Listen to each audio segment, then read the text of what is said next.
Hello friends, welcome back to the channel. लक्ष्य तक आपके साथ स्वागत है आप सभी का आपके अपने चैनल में।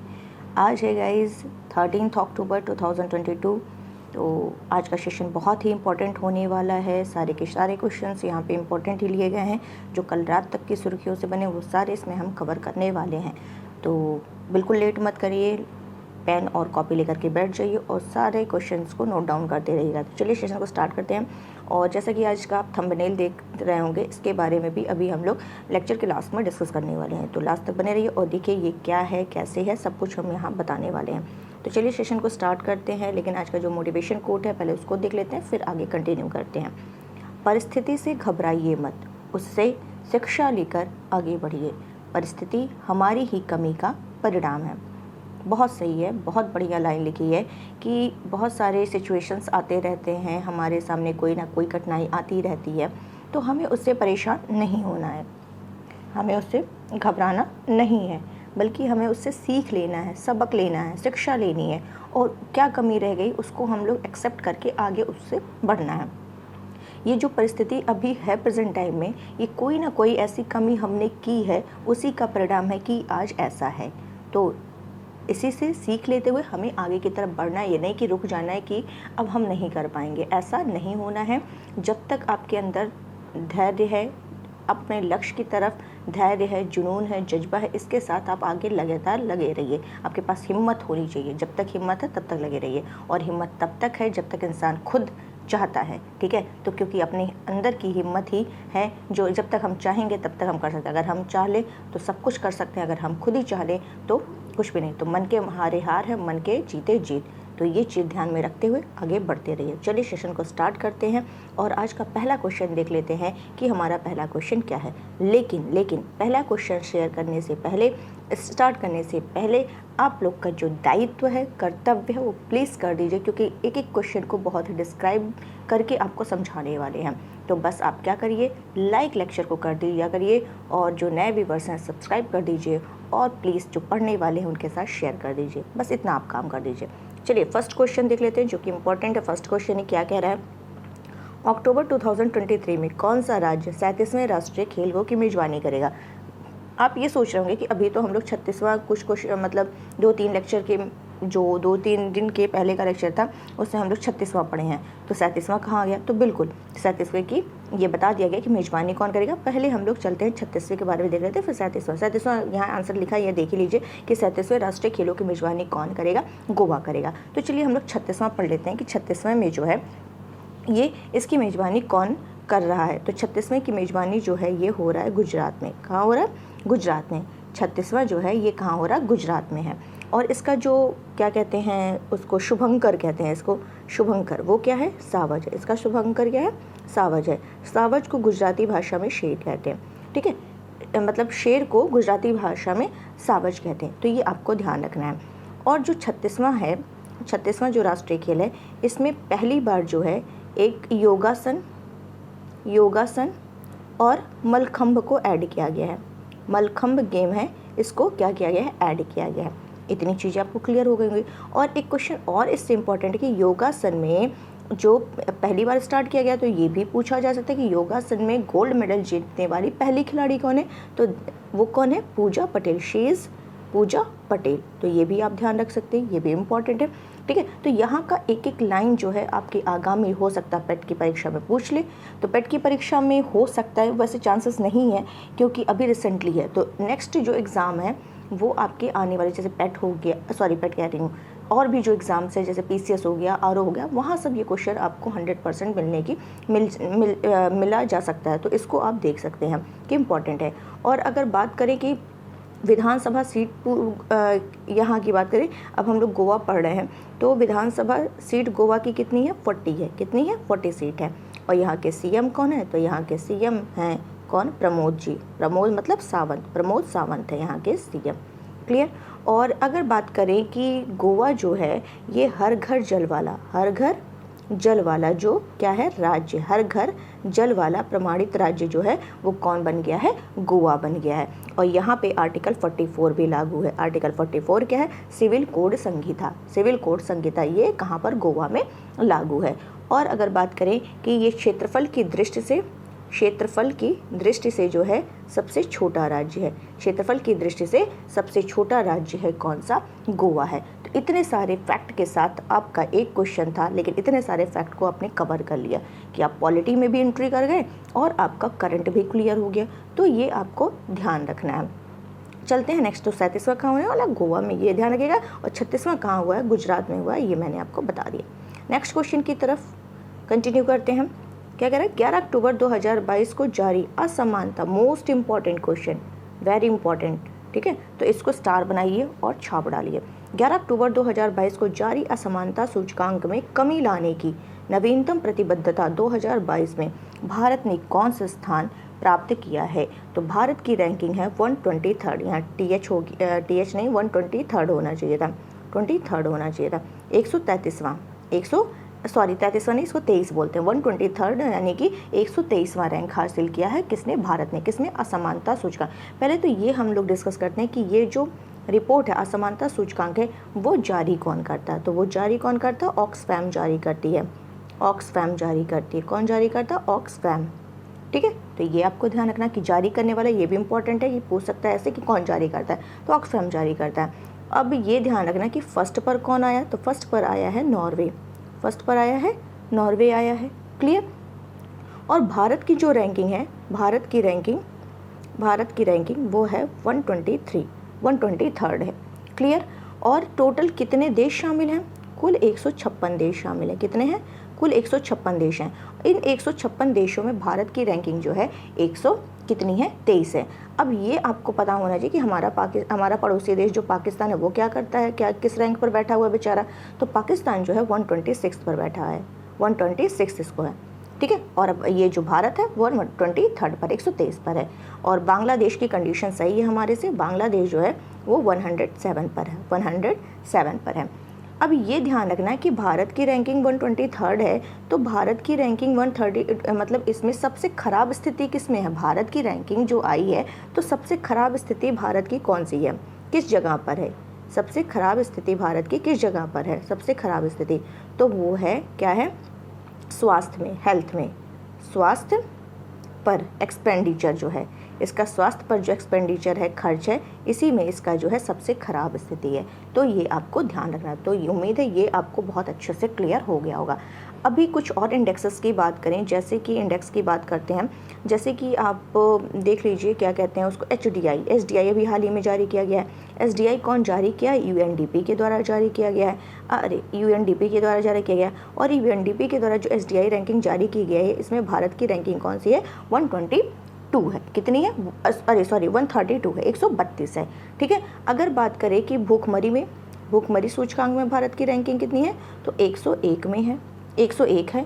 और अगर बात कर ले कि शांति सूचकांक और ये पूछ ले लैंगिक अंतराल सूचकांक, लैंगिक अंतराल में जेंडर गैप में अगर पूछ ले, तो इन दोनों में ही भारत की जो रैंकिंग है वो कितनी है? 135 है, 135 है।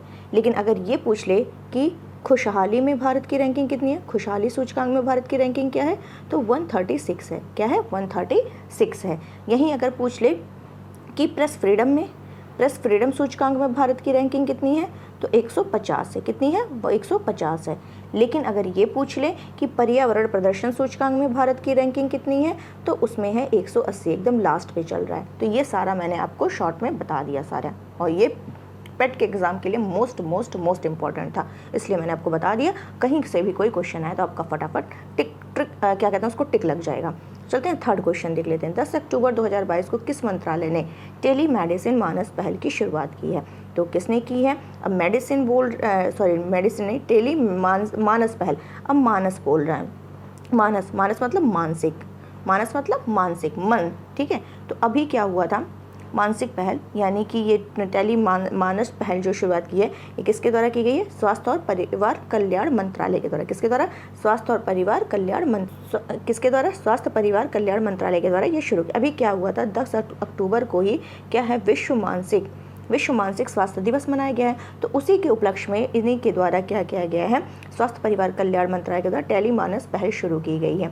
तो ये आपको क्लियर होगा। अच्छा, ये बताइए कि स्वास्थ्य मंत्री कौन है, तो स्वास्थ्य मंत्री मनसुख मंडाविया। कौन है? मनसुख मंडाविया है। अब कैसे याद रखेंगे कौन है? अच्छा ये बताइए, मन अगर आपका सही है, सुखी है, ठीक है, मन अगर सुखी है तभी तो स्वास्थ्य सुखी है, तो मनसुख मंडाविया स्वास्थ्य मंत्री। तो ये भी आपको क्लियर हो गया होगा। तो किसके द्वारा स्टार्ट किया गया? स्वास्थ्य मंत्रालय के द्वारा ये मानस स्टार्ट किया गया। अब ये जो मानस है, मानस, इसका फुल फॉर्म क्या है?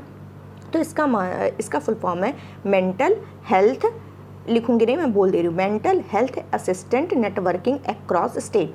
Repeating, mental health assistant networking across state. ये आपका ये क्लियर हो गया होगा। और इसका मतलब क्या है? तो मतलब जो मानसिक, यानी जो मन से संबंधित मानसिक रूप से जो पीड़ित लोग हैं, मानसिक रूप से जो पीड़ित लोग हैं, उन्हीं के लिए यह पहल स्टार्ट की गई है। और इसके लिए एक हेल्पलाइन नंबर है जो कि फ्री है, वो है 14416 14416। तो ये है, इस पर फ्री तरीके से सब कुछ प्रोवाइड किया जा सकता है। नेक्स्ट क्वेश्चन है मानेसर आतंकवाद, मोस्ट इंपॉर्टेंट क्वेश्चन। मानेसर आतंकवाद विरोधी 2022 की मेजबानी किसके तत्वाधान में की गई है? यहाँ पे अगर तत्व आ जाए कि तत्व कैसे लिखा जाता है, हिंदी का जो भी वो देते हैं एग्जाम, तो तत्व ये आपका सही लिखा है। तत्व आप प्रोनाउंस भी करेंगे तो आपको साउंड जो आपकी निकलेगी वो तत्व मतलब 2 बार, ये बीच वाला जो है आधा था कि 2 बार साउंडिंग होती है। तो इस तरीके से ये क्या हो जाएगा? ये सही है। तो यहाँ थोड़ा सा मिस्टेक हो गया है, यहाँ पे ऐसे होना चाहिए, तत्वाधान में की गई है। तो संघाई सहयोग संगठन, संघाई सहयोग संगठन। अब ये संघाई सहयोग संगठन जब यहाँ पे आ ही गया तो पहले हम लोग इसको क्या करते हैं? पोस्टमार्टम करते हैं। पोस्टमार्टम कहने का मतलब है कि इसको हम लोग अलग अलग करते हैं, इसके बारे में डीप नॉलेज लेते हैं। एससीओ में टोटल कितने देश हैं? 9 देश हैं। टोटल में कुल कितने देश हैं? 9 देश हैं। इतना तो क्लियर हो गया होगा। अब ये मैं बताऊं कि जो एससीओ जो था एक समूह के रूप में अस्तित्व में कब आया था? 2001 में आया था। एक अस्तित्व के रूप में एससीओ 2001 में आया था। और 2017 में क्या होता है? इसमें कौन कौन शामिल होते हैं? भारत शामिल हो जाता है और पाकिस्तान बोलता है हम भी शामिल होंगे, पाकिस्तान भी शामिल हो जाता है। भारत और पाकिस्तान 2017 में इसके क्या हो जाते हैं? सदस्य हो जाते हैं। तो ये आपको इतना क्लियर हो गया होगा। और टोटल इसमें कितने हैं? 9 देश हैं। अभी नवीनतम देश कौन सा इसमें ऐड होने वाला है? तो वो है आपका ईरान। आपका हमारा ईरान नहीं है, ये ईरान है जो है। ईरान इसमें क्या हो जाता है? नवीनतम देश शामिल हो जाता है। तो टोटल कितने देश एससीओ में? 9 है। तो ये क्वेश्चन पूछता है कि संघाई सहयोग संगठन एससीओ में क्या भारत शामिल है? तो बिल्कुल भारत इसमें शामिल है और टोटल 9 देश इसमें शामिल है। और इसका हेडक्वार्टर कहाँ है एससीओ का? ये है आपका बीजिंग में। और बीजिंग कहाँ है? बीजिंग आपका है चाइना में। और इसकी हाल ही में बैठक एससीओ की गई थी। कहाँ की गई थी इसकी बैठक? ये भी क्वेश्चन पूछा जा सकता है इंपॉर्टेंट एपेट के लिए। उज्बेकिस्तान के समरकंद में की गई थी।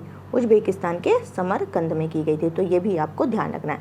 तो अब हम क्या बात कर रहे हैं कि मानेसर आतंकवाद विरोधी 2022 की जो मेजबानी है कि किसके तत्वाधान में की गई? एससीओ के तत्वाधान में की गई है। एससीओ के तत्वाधान में की गई है। तो मतलब इसी की बैठक होती है, इसी की एक बैठक होती है जिसका नाम है RATS। इसी की एक बैठक होती है, क्या नाम है उसका? RATS। RATS का मतलब क्या हुआ? तो इसका मतलब है आतंकवाद विरोधी, मैं यहाँ लिख दे रही हूँ, आतंकवाद विरोधी 2022 अभ्यास। आतंकवाद विरोधी 2022 अभ्यास। तो एससीओ की ही बैठक होती है RATS। एक मिनट, ये थोड़ा सा गलत हो गया। इसी की क्या एक बैठक होती है? RATS क्या मतलब? वही क्षेत्रीय, इसका है रीजनल, यानी क्षेत्रीय आतंकवादी विरोधी समिट।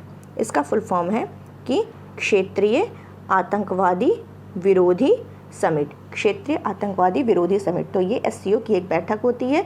इसी की मेजबानी जो है ये कौन कर रहा है? भारत करेगा। इसकी मेजबानी कौन करेगा? भारत करेगा। और इसका आयोजन कहाँ हो रहा? मानेसर, हरियाणा में हो रहा है। मानेसर में हो रहा है। और मानेसर कहाँ पर स्थित है? हरियाणा में। तो इसका आयोजन कहाँ हो रहा है? मानेसर, हरियाणा में हो रहा है। और इसमें जो है ये क्यों चर्चा में है? इसमें पाकिस्तान भी भाग लेगा। और पाकिस्तान भाग तो ले रहा है, और भाग लेने के साथ ही ये कितना बड़ा काम करने जा रहा है। क्या बड़ा काम करने जा रहा है?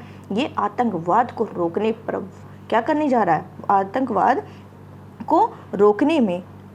को रोकने में ये क्या करेगा? वार्ता करेगा, अपना विचार प्रकट करेगा। कौन?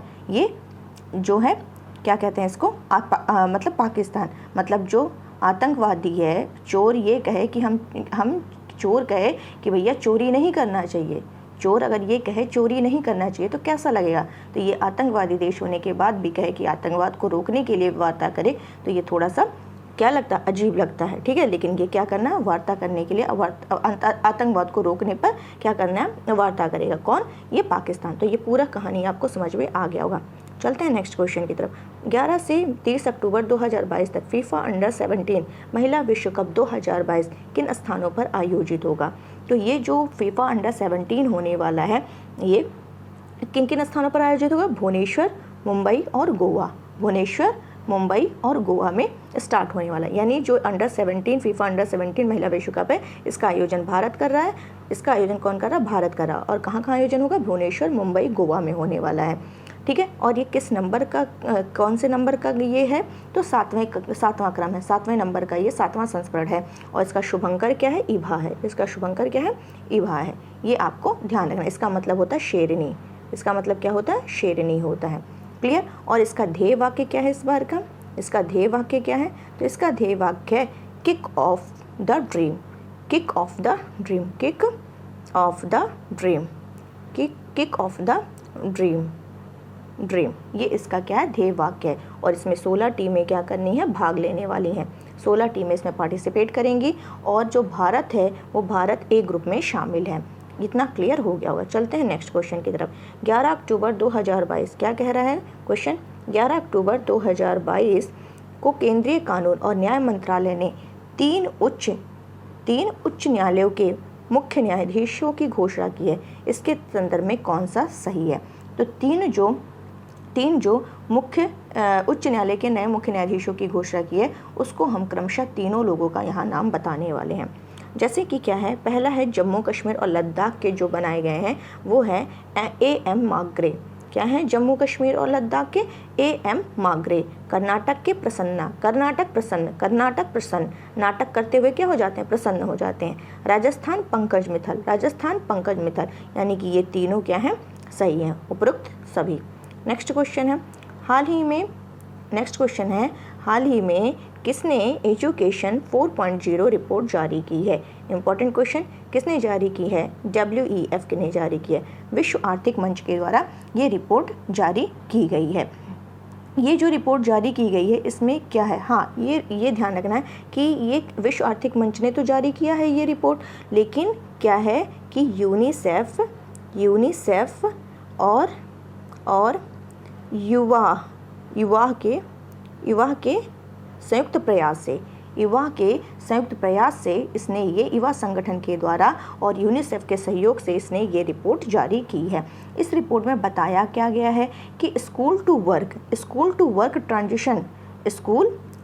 ट्रांजिशन जो है, ये छात्रों को तेज़ी से बदलते किसमें, जॉब मार्केट में रोजगार योग बनाने की ये क्या प्रक्रिया, मतलब इसमें ये बताया गया है कि भारत में स्कूल टू वर्क ट्रांजिशन जो है महत्वपूर्ण चुनौतियों का क्या कर रहा है, सामना कर रहा है, ठीक है। यानी कि जो है जॉब मार्केट में रोजगार योग बनाने की प्रक्रिया है, ये इसमें बता रहा है। मतलब इसका उद्देश्य ये है कि जो देश के जो शिक्षा क्षेत्र है उसमें असमानता को क्या करना है, दूर करना है।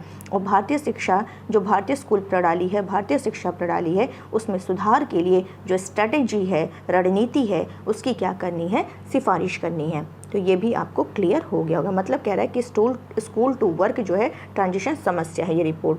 चलते हैं नेक्स्ट क्वेश्चन। ये देखिए, ये education WEF launched education 4.0 India report, ये आपको मैंने बता दिया है।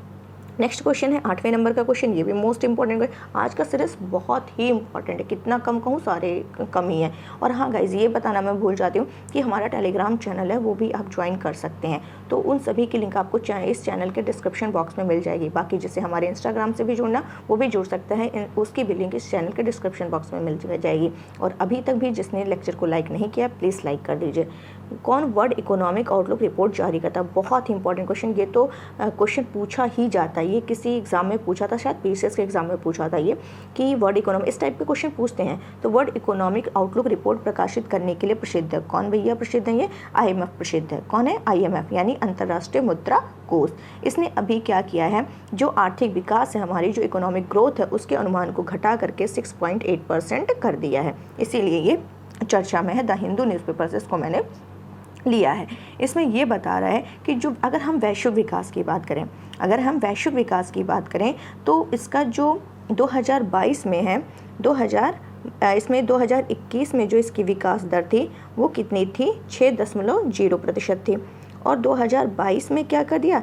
3.2% के अनुमान पर है। 2022 में जो वैश्विक ग्रोथ है वो 3.2% पर है, और 2023 में यही क्या है? 2.7% पर है। ठीक है, ये आपको ध्यान रखना है। लेकिन यहीं हम भारत की आर्थिक ग्रोथ की बात करें तो कितनी है? 6.8% कर दिया है 2022 में। क्लियर? तो ये कर दिया। क्यों ऐसा हो रहा है? ऐसा क्यों हो रहा है?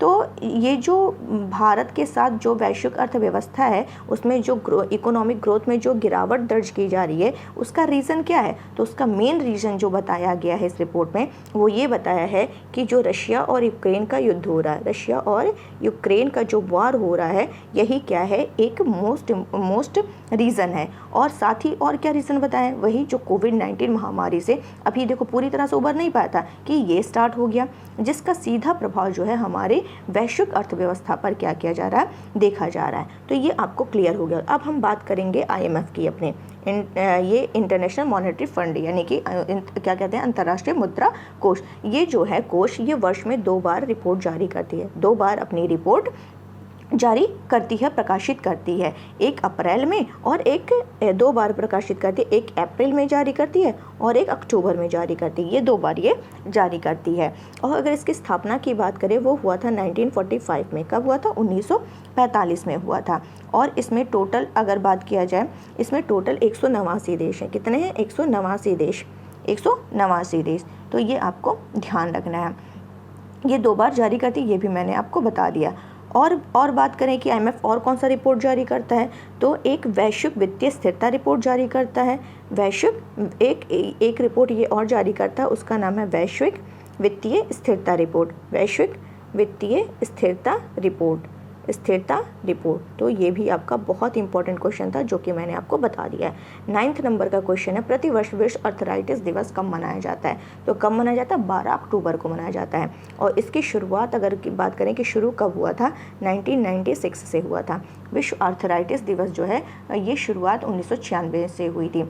अब यहाँ पे क्या होता है? ये यहाँ पे लिखा आइटिस जुड़ा हुआ है। इसका मतलब हो जाता है, जहाँ भी ये लगे इसका मतलब होता है सूजन आ जाना। ठीक है, तो यानी आइटिस यानी जोड़ों में क्या हो जाना? अर्थराइटिस का मतलब जोड़ों में दर्द, जोड़ों में सूजन हो जाना, इसका मतलब है। और इसकी जो थीम इस बार रखी गई, वो थीम क्या रखी गई है? इट्स इन योर हैंड, कि यह आपके हाथ में है। बिल्कुल, हर चीज़ तो अपने हाथ में ही होती है। तो ये आपको ध्यान। और अभी जस्ट मैंने एग्जाम बताया था ऊपर के क्वेश्चन में कि 10 अक्टूबर को विश्व मानसिक स्वास्थ्य दिवस भी मनाया जाता है। Next question and most important क्या है कि कौन भारत के 50वें मुख्य न्यायाधीश के रूप में कार्यभार संभालेंगे? तो कौन संभालेंगे? तो वो है न्यायमूर्ति DY चंद्रचूड़। कौन है? DY चंद्रचूड़। ये इलाहाबाद के यही हैं DY चंद्रचूड़। ये इलाहाबाद हाई कोर्ट के मुख्य न्यायाधीश भी रह चुके हैं DY चंद्रचूड़। इनका जो कार्यकाल होगा वो 9 नवंबर 2022 से स्टार्ट होगा। 9 नवंबर से स्टार्ट होगा। तो अभी कौन है इस समय? तो यू ललित है इस समय प्रेजेंट टाइम में, जो ये 50वें नंबर के हैं। यू ललित 49वें नंबर के हैं। ठीक है, तो 49वें में। तो जब ये रिटायर होंगे, ये उसके बाद ये क्या होंगे? 9 नवंबर 2022 से अपना कार्यकाल स्टार्ट करेंगे। और 48वें नंबर के कौन थे? NV रमना थे। 48वें नंबर के NV रमना, 49वें नंबर के यू ललित, और ये 50वें नंबर के DY चंद्रचूड़ थे। तो ये भी आपको ध्यान रखना है। चलिए, यहाँ तक हम पहुँच गए हैं, तो CJI के बारे में भी पढ़ लेते हैं। ऐसे कैसे छोड़ के चले जाएंगे? तो CJI बुरा मान जाएंगे कि भाई आप यहाँ तक आने के बाद, करंट में आने के बाद हम पॉलिटी को क्यों ना टच करें। तो बिल्कुल टच करते हुए चलेंगे, ताकि आपका पेट एग्जाम में अगर ऐसे क्वेश्चन आए तो आपका क्लियर हो जाए। वैसे ये तो बहुत इंपॉर्टेंट है, IAS PCS सभी एग्जाम के लिए ये पार्ट आपका बहुत ही इंपॉर्टेंट है। चलिए बात कर लेते हैं कि जो हमारा CJI, भारत का जो मुख्य न्यायाधीश है, है सुप्रीम कोर्ट के या फिर सुप्रीम कोर्ट के जो अन्य न्यायाधीश हैं उनकी नियुक्ति कौन करता है? तो सिंपल सी बात है, इनकी नियुक्ति कौन करेगा? राष्ट्रपति करेंगे। चलिए, राष्ट्रपति ने कर दिया इनकी नियुक्ति, लेकिन किस आर्टिकल के तहत करेंगे? ऐसे थोड़े कर देंगे। किस आर्टिकल के तहत इन्होंने नियुक्ति की? 124 में ये है। 124 का जो क्लॉज 2 है ये बताता है इसी के तहत राष्ट्रपति के द्वारा इनकी नियुक्ति की जाती है। 124 में आर्टिकल में ये उल्लेख किया गया है, क्या किया गया है कि राष्ट्रपति द्वारा जो नियुक्ति होगी वो सर्वोच्च न्यायालय के सुप्रीम कोर्ट के जो न्यायाधीश होंगे उनके साथ परामर्श के बाद की जानी चाहिए। इनके बाद परामर्श के बाद की जानी चाहिए, जैसा राष्ट्रपति आवश्यक समझें। ठीक है, और यही चीज़ आर्टिकल 217 में कही गई है जब उच्च न्यायालय के न्यायाधीशों के बारे में बात की जाए। क्लियर? और सीजेआई का जो कार्यकाल है, सीजेआई का जो कार्यकाल है वो 65 वर्ष तक रहता है। 65 वर्ष की आयु प्राप्त करने तक होता है, जबकि हाई कोर्ट के जो न्यायाधीश हैं उनके लिए 62 वर्ष की उम्र तक ये यहाँ पर न्यायाधीश रहते हैं। अगर ये बात किया जाए कि न्यायाधीशों की सिफारिश और नियुक्ति के लिए किस प्रणाली का पालन किया जाता है, तो अगर हम प्रणाली की बात करें तो ये मोस्ट इंपॉर्टेंट लाइन है कि जो इनके जब न्यायाधीश की जो सिफारिश होती है या उनकी नियुक्ति है उसकी जो प्रणाली यूज़ की जाती है उसका नाम है कॉलेजियम प्रणाली। क्या नाम है इसका? कॉलेजियम प्रणाली। कॉलेजियम प्रणाली का यूज़ किया जाता है न्यायाधीशों की नियुक्ति में। जो हमारी कॉलेजियम प्रणाली है उसी का पालन किया जाता है, जिसमें सुप्रीम कोर्ट और हाई कोर्ट के 5 वरिष्ठतम न्यायाधीश होते हैं। कितने? 5 वरिष्ठतम न्यायाधीश होते हैं। तो ये आपको ध्यान रखना है। जो भी मैंने फैक्ट बताया सारे के सारे बहुत इंपॉर्टेंट है। आज का सीरीज़ बहुत ही इंपॉर्टेंट है। तो चलिए, आज का ये जो थंबनेल था उसको हम लोग डिस्कस कर लेते हैं। ये जो मगरमच्छ आप लोग देख रहे हैं, ये जो मगरमच्छ देख रहे हैं, ये केरल के कासरगोड की कहानी है। केरल के कासरगोड का मामला है, कासरगोड। तो यहाँ पे एक मंदिर है, केरल के कासरगोड के एक मंदिर है जिसका नाम मैं यहाँ लिख दे रही हूँ, श्री अनंत पद्मनाभ, यहाँ माँ होगा, श्री अनंत पद्मनाभ स्वामी मंदिर है। तो इस परिसर के तालाब में, यहाँ पर एक तालाब था, उसमें 70 सालों से एक मगरमच्छ रह रहा था। तो ये एक ऐसा दुनिया का इकलौता ऐसा मगरमच्छ था जो क्या था? शाकाहारी था। ये क्या था? वेजिटेरियन था, शाकाहारी था। इसी की अभी क्या हुई है? डेथ हो गई है। संडे को इसकी डेथ हो गई है। और इसका नाम था, लोग इसको किस नाम से बुलाते थे? इसका एक निक नेम था, उसका नाम था बाबिया।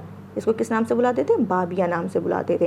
तो ये भी आपको ध्यान रखना है। और ये मगरमच्छ पूरी तरह से शाकाहारी था। जो मंदिर में प्रसाद चढ़ाया जाता था उसी प्रसाद को, जो चावल और गुड़ का प्रसाद होता था, वही खा करके ये जिंदा रहता था, वही खा करके रहता था और मंदिर की क्या करता था? ये रक्षा करता था। यहाँ तक कि जो झील की मछली हो या किसी अन्य प्राणी होते थे उनको ये किसी तरीके का क्या कहता था? नुकसान नहीं पहुँचाता था। इस मगरमच्छ को मंदिर का रखवाला भी कहा जाता था, इस तरीके से। तो ये जो दुनिया का एकमात्र जो मगरमच्छ था, इकलौता शाकाहारी मगरमच्छ था, इसकी क्या हो गई? ये डेथ हो गई है। तो उम्मीद है ये सारे फैक्ट आपको अच्छे से समझ में आ गए होंगे। चलिए फटाफट कल का रिवीजन करते हैं। अंतर्राष्ट्रीय बालिका दिवस 11 अक्टूबर को मनाते हैं। पर्यावरण जलवायु मंत्रालय ने चीते की निगरानी के लिए कितने टास्क फोर्स का गठन किया? 9।